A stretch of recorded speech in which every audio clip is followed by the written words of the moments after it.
Hoje eu vou falar sobre um tema bastante intrigante para nós médicos e causador de bastante ansiedade e depressão entre os casais, que é o diagnóstico de azospermia. A azospermia é a ausência de espermatozoides no líquido ejaculado, é a ausência de espermatozoides no sêmen. Normalmente esse diagnóstico só pode ser dado dessa maneira quando o casal, na propedêutica de infertilidade ou no exame pré-nupcial, o marido, o esposo, o namorado, ele faz o exame de espermograma e esse espermograma vem sem nenhum espermatozoide. A ausência de espermatozoides pode ser devida a dois tipos de situações importantes, dentre elas uma doença chamada varicocele, ou pode ser devido a alguma cirurgia que causou obstrução do canal, ou até a falta desse canal que transporta o espermatozoide. Então, várias são as causas de azospermia. É muito importante para o médico que trabalha com infertilidade que ele tenha conhecimento das principais causas de infertilidade e já no momento da primeira consulta ele possa orientar esse casal quais são os próximos passos para a investigação do problema e não simplesmente falar para o casal que não tem jeito, que ele vai ter que usar um banco de sêmen ou que ele não vai poder ter filhos, porque nós sabemos e nós temos experiência própria em casos assim, que algumas situações são reversíveis, dependendo de qual é a causa dessa azospermia. Nós podemos separar a azospermia em azospermia obstrutiva e azospermia não obstrutiva. A azospermia obstrutiva é quando a passagem dos espermatozoides ela é causada por uma obstrução desses canais. O canal principal a ser obstruído pode ser o canal deferente. O canal deferente ele liga os espermatozoides, o testículo à próstata, passando pelas vesículas seminais. Então, uma cirurgia de vasectomia, por exemplo, que o objetivo é o homem ficar infértil, ela causa uma azospermia obstrutiva. Por exemplo, esse homem pode ter feito uma vasectomia e tentou fazer uma reversão e casou-se de novo com a parceira que não sabia desse histórico dele. Então, essa azospermia obstrutiva ela pode ser reavaliada e pode ser reoperada, inclusive. Uma outra causa de azospermia obstrutiva é uma lesão numa região da uretra chamada vero montano. Isso normalmente vem associado, inclusive, com a pouco volume de esperma ou até uma dificuldade de urinar. No entanto, o que a gente mais observa no consultório é a azospermia não obstrutiva. Na azospermia não obstrutiva, uma das principais causas que nós temos atualmente no consultório são aqueles homens que fizeram uso de medicamentos. Então, existem alguns medicamentos clássicos que nós sabemos que podem causar a azospermia. O principal deles é a testosterona, seja ela em forma de gel, forma oral ou forma injetável.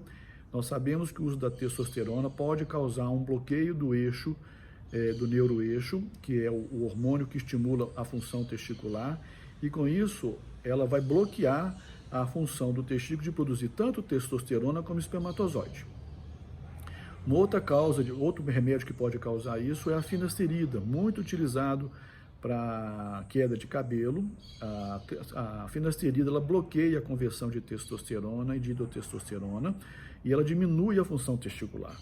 Então, com isso também pode justificar principalmente uma queda na produção, mas alguns casos de azospermia. Isso tem que ser avaliado na primeira consulta desse paciente com quadro de azospermia.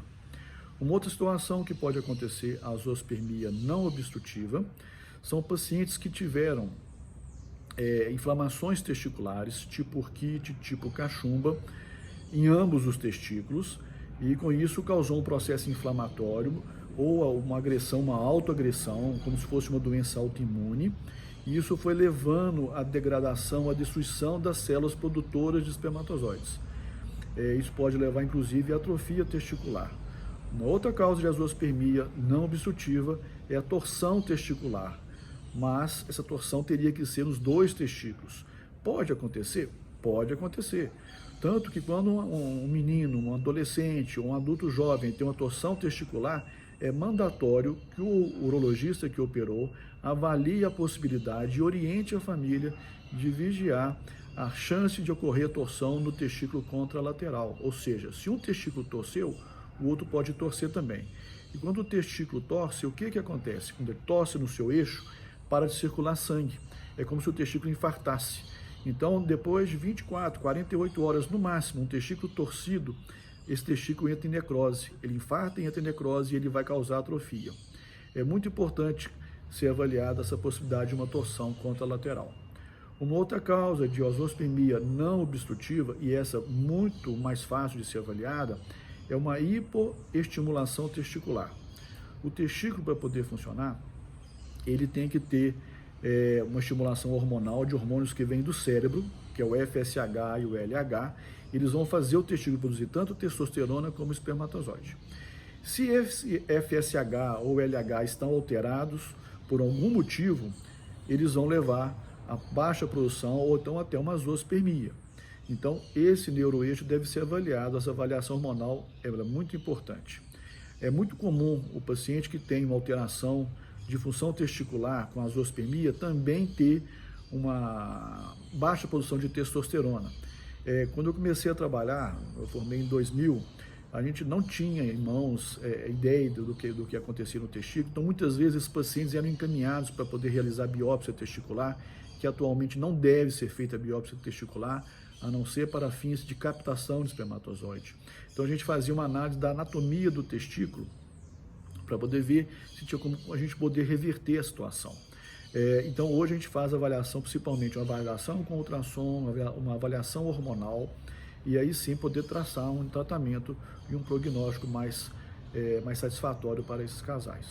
Então é importante que hoje o casal com diagnóstico de azoospermia, sendo ela obstrutiva ou não, deva ser encaminhado para um especialista em medicina reprodutiva, um andrologista, e ele faça realmente um scan, faça uma avaliação completa desse homem, mostrando as possibilidades de tratamento. Existem trabalhos que relatam que varicocele pode causar uma queda na produção de espermatozoide, inclusive levando à zoospermia.